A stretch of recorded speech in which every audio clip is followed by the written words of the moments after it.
Hello friends, লিপকার্ড do mathematics চ্যানেলে স্বাগত। বন্ধুরা, আমি তোমাদেরকে যে ভিএসও 2023-এর পরীক্ষার প্রশ্নপত্রের সমাধান করে দিয়েছিলাম, তাতে এই 34 দাগের প্রশ্নটা মিস ছিল। তোমরা অনেকেই আমাকে কমেন্টে জানিয়েছো। তো এই অঙ্কটা আমি বন্ধুরা যেটা দেখছি, অঙ্কটাতে কিন্তু তথ্য পুরোপুরি দেওয়া নেই।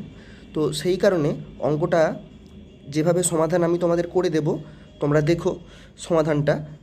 তারপরে যদি তোমাদের কোনো সমস্যা হয় তোমরা জানিও। তবে অঙ্কটাতে কিন্তু তথ্য একটু কম দেওয়া আছে। অঙ্কটার ক্ষেত্রে আরও একটু ক্লিয়ারলি বলা উচিত ছিল।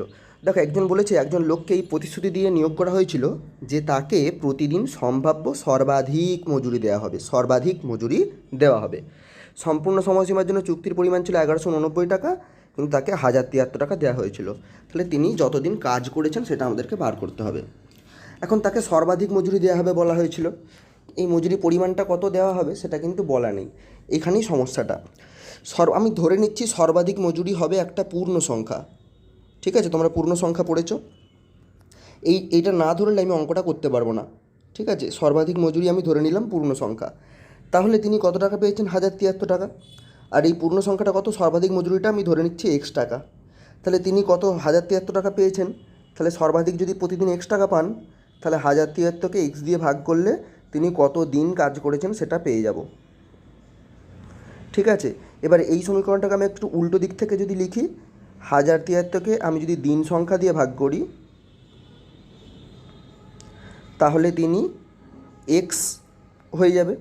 এবার এই এক্সটা কি? তার সর্বাধিক মজুরি। ঠিক আছে, এখন আমি ধরে নিয়েছি এক্সটা পূর্ণ সংখ্যা।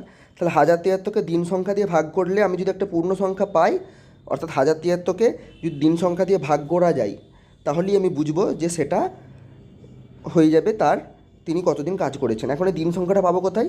উত্তরে দেখো দেওয়া আছে 35 দিন নাকি 37 দিন নাকি 39 দিন নাকি 40 দিন। তাহলে 1073কে আমি একবার 35 দিয়ে ভাগ করবো, দিয়ে দেখবো পূর্ণ সংখ্যা পাচ্ছে কি না। 1073কে 37 দিয়ে ভাগ করে দেখবো পূর্ণ সংখ্যা পাচ্ছে কি না। 39 দিয়ে ভাগ করে দেখবো আর 40 দিয়ে ভাগ করে দেখবো। তোমরা ভাগ করে দেখো, একমাত্র 37 দিয়ে ভাগ করা যাবে। সুতরাং 37টাই হয়ে যাবে এই অঙ্কটার ক্ষেত্রে উত্তর, বন্ধুরা। তো এই অঙ্কটাকে আমি এভাবেই ভাবলাম। আমার মনে হয় এই অঙ্কটাকে আরেকটু ক্লিয়ারলি বলে দেওয়া উচিত ছিল।